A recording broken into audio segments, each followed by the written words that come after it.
Whether you're looking for answers to specific life questions or simply hoping to become the best version of you possible, welcome to the Mental Breakdown and Psychreg podcast, where we offer insight, information, and strategies based upon research and years of practice as psychologists. So sit back, have a listen, and get connected with our hosts, Dr. Berney Wilkinson and Dr. Richard Marshall. All bipolar disorders are not created equal. There are 4 or 5 different types of bipolar disorder, and we're going to kind of dig through those a little bit today. Depending on where you Google. Depending on where you Google. You know, because if you Google this, yeah. You Google bipolar, we always make this distinction. We've done it with other podcasts. There are the DSM-5 right. Categories. Right. We have to live by those. I mean, in our business, you have to adhere to the DSM-5.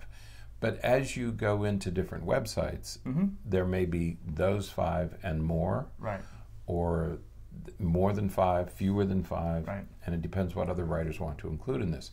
But the DSM-5, the manual that we have to use, contains 5, right? 6. Well, 6, yeah. If you separate right. specified and unspecified. But yeah, so we'll adhere to those, right, but acknowledging that there are some other types that other researchers will discuss. Right. Now, today we're gonna primarily focus on 3 of them, because the others are, again, sort of the catch-all that, you know, if you have some of these symptoms but it doesn't fit with the other 3, you know, it could be, you know, substance-induced, medication or substance-induced bipolar disorder. It could be bipolar disorder due to a general medical condition, right? Or it yeah, could that's be another one. specified or unspecified. Right. So it's there are those, you know, 3 or 4 kind of catch-all categories that, you know, just in case you have those symptoms, but they're caused by a substance or a general medical condition or for some other reason that we're not quite sure of. But we're going to focus primarily on what are referred to as type 1, type 2, and cyclothymic. Right. And cyclothymic has sort of been informally referred to as type 3, but it's, you know, it's really, in the DSM it's called cyclothymic. So bipolar type 1 is what we really think of when we think of bipolar disorder. That's the classic presentation, right? And with bipolar disorder type 1, the main thing that we think about, or the main characteristic that has to be present is a manic episode. That's right. And don't ever forget that. Right. Because you have to have this manic episode. Right. And it has to last for a certain amount of time. Right. And so that is the hallmark of bipolar 1. Right. So a manic episode, and we're going to go through the assessment process later this week, but a manic episode, as you said, has to last at least a week, but it consists of severe, impairing, life-affecting symptoms that include like elevated or increased mood, irritability, impulsivity, risky or dangerous behaviors, rapid thoughts, and so there are behaviors associated with mania that cause an impairment in functioning. Right. And it has to last at least a week unless the person is hospitalized or something like that. Right. And that's the other important thing is it has to last for a week. And people, you know, you look at a person who's, you know, you have a bad day or 2 days, it's not sufficient to make the diagnosis. What people really have a hard time understanding with bipolar disorder is that once you have the diagnosis, once you have had a manic episode, bipolar disorder is then your diagnosis. Right. It doesn't matter if you've had 50 depressive episodes before your first manic episode. As soon as you have that first manic episode, your diagnosis would then shift and adjust to bipolar disorder. It doesn't matter if you only ever have one manic episode and never have another manic episode. Your diagnosis remains bipolar disorder type 1. And in fact, we have a specifier, bipolar disorder type 1 single manic episode, because you've only had one manic episode. So once that manic episode happens, the person can no longer be diagnosed with major depressive disorder and now must be diagnosed with bipolar disorder. I see it so many times where people are from the provider will be diagnosed with both bipolar disorder and major depressive disorder, and can't do that. You can't do that. Once you have a manic episode, the diagnosis is then bipolar disorder. Right. The other interesting thing is that if you've had a manic episode, your diagnosis is bipolar disorder type 1, you may never have a depressive episode, but you're still diagnosed with bipolar disorder. Right. So the presence of the manic episode is what really makes that diagnosis. It defines the disorder. Right. So the depressive episodes don't really matter as it relates to the diagnosis. Yeah.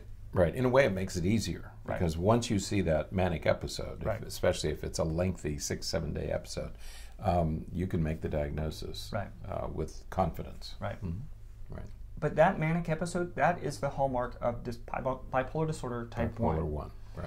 Now, there is such thing as bipolar disorder type 2. Now, what's fascinating about bipolar disorder type 2 is that it too has symptoms that that are consistent with mania. However, first, there are two major differences. The first is the duration. For a hypomanic episode, that's what we refer to it in bipolar disorder type 2. Hypomanic, meaning it's less than manic. Hypo is absence of, less than.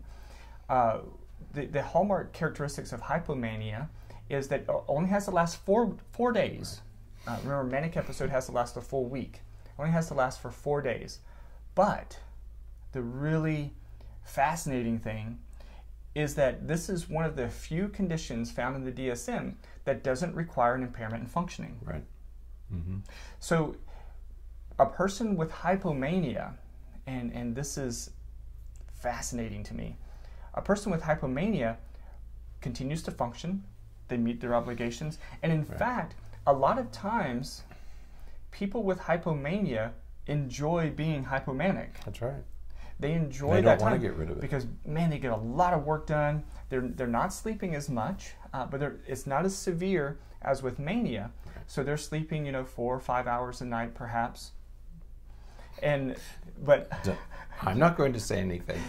So they're sleeping 4 or 5 hours a night, but they're highly energetic. They're getting work done. They're focused. They're efficient in their work, and it's a chronic problem amongst doctoral students. Right.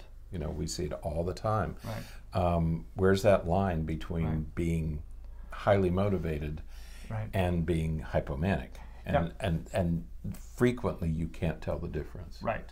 So you have this. Now, the concern that happens is that a person can have hypomania, and if they continue for too long, that hypomania can then turn into mania. Becomes because mania. If you are sleeping less and less, if you're going to pushing yourself trigger more and more, you're going to trigger that manic episode. We talked about that yesterday. In yesterday's podcast, is that you have to be careful that you don't trigger. If you have a family history, be very careful, because you can easily trigger these things, especially if you're in a profession, if you're in a doctoral program, for example, or you're raising a family and working, or wearing yourself out, or you're in a high stress situation. You have to be really careful because you can trigger. You can go from normal functioning to hypomania, or normal functioning to mania, hypomania to mania. So be very careful. Yeah. So for this reason, though, it's a little bit difficult to diagnose people with bipolar disorder type 2 because the primary reason that they're going to present is because of depression. Right. And so for that reason, they're going to primarily be diagnosed with major depressive disorder. Right. Because in bipolar 2, it's depression. Right. Okay. Bipolar 1, it's mania. Right. Is the primary reason to seek treatment. Right. Bipolar 2, it's less mania, more depression. Right. But again, if you've ever had that hypomanic episode, you are then diagnosed with bipolar disorder type 2. You're not depression. It's not major depression anymore. It's bipolar disorder type 2. Right.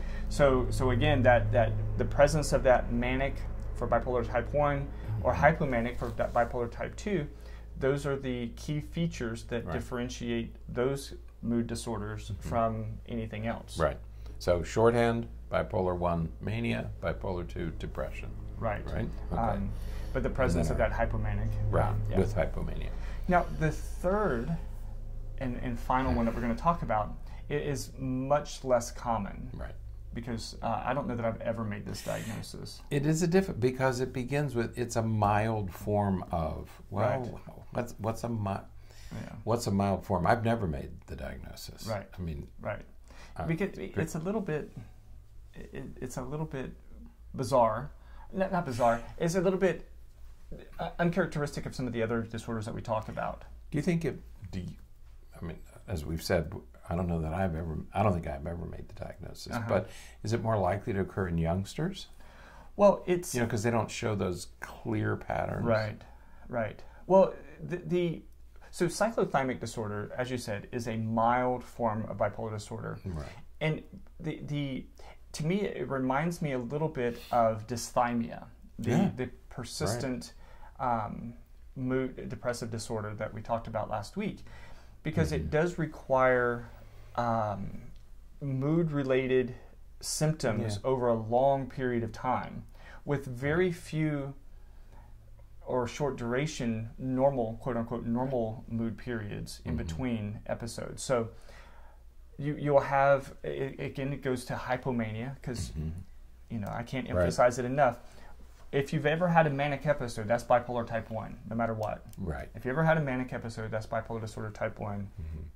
And if you've had depression with hypomania, you're at 2. You're at 2. But if you've had these sort of pervasive, long-running periods of depression followed by or along with hypomania that last months, years, that's where we're getting into cyclothymic You disorder. don't have those clear demarcations as you do with bipolar 1 and bipolar 2. Right. This is sort of mild and brief hypomania combined with mild and brief depression. Right. Right. But again, that's a critically important clinical judgment that somebody's making. Right, because as we talked about with dysthymia or persistent depressive disorder last week, the symptoms had to be present for 2 years for that. Yeah. That's the case with cyclothymic disorder. You have to have those, emotional highs and lows that doesn't get so severe that it's, putting you in the hospital or turns into a manic episode or anything like that. But those persistent highs and lows over the course of 2 years with no period of quote-unquote normal no mood break in between of lasting 8 months or so. Right. Okay. Right. And many of these do go undiagnosed because they're people just don't seek treatment for these sort of low grade. Well, they don't seek treatment, things. And when it comes to, try to think about your behaviors over the last 2 years. What were you doing in June of 2016? I have no idea. No. You were having surgery. Yes. Yeah, but trying to remember but that. You'd have to have some significant event, right? This or that, or got married, or engaged, or discharged, or something. Yeah. No, you just don't. You just don't recall it. So this is a very difficult diagnosis to make, but it is an important one because again when we're talking about treatment, it's really important that we look at the pervasiveness of these symptoms over a long period of time. So that's cyclothymic disorder. Right. Bipolar disorder type 1 and bipolar disorder type 2 are much more commonly diagnosed as it relates, at least with these 3 or this class of disorders. So, all right. Anything else? Nope. But remember, you have those other 3 at the bottom of this list: substance-induced, due to another medical condition, and then you have other specified or unspecified, which are a part of all diagnoses. But these are the main 3. And not easy to diagnose unless you have this very pronounced manic episode. Absolutely. So, all right. Well, that is it then for today. Good. All right. Until next time, stay happy, stay healthy, and forget to be afraid. Thanks for sharing this episode of the Mental Breakdown and Psychreg podcast. Be sure to check out the show notes for links to follow us on Twitter and subscribe to our YouTube channel, where you will find all of our previous podcasts and much more. We would be honored if you would become a patron through patreon.com, where any donation you can manage will go to the development and creation of more content. Just visit patreon.com/thementalbreakdown for more information. Thanks again for listening. Have an awesome day, and we look forward to being back in your feed tomorrow morning.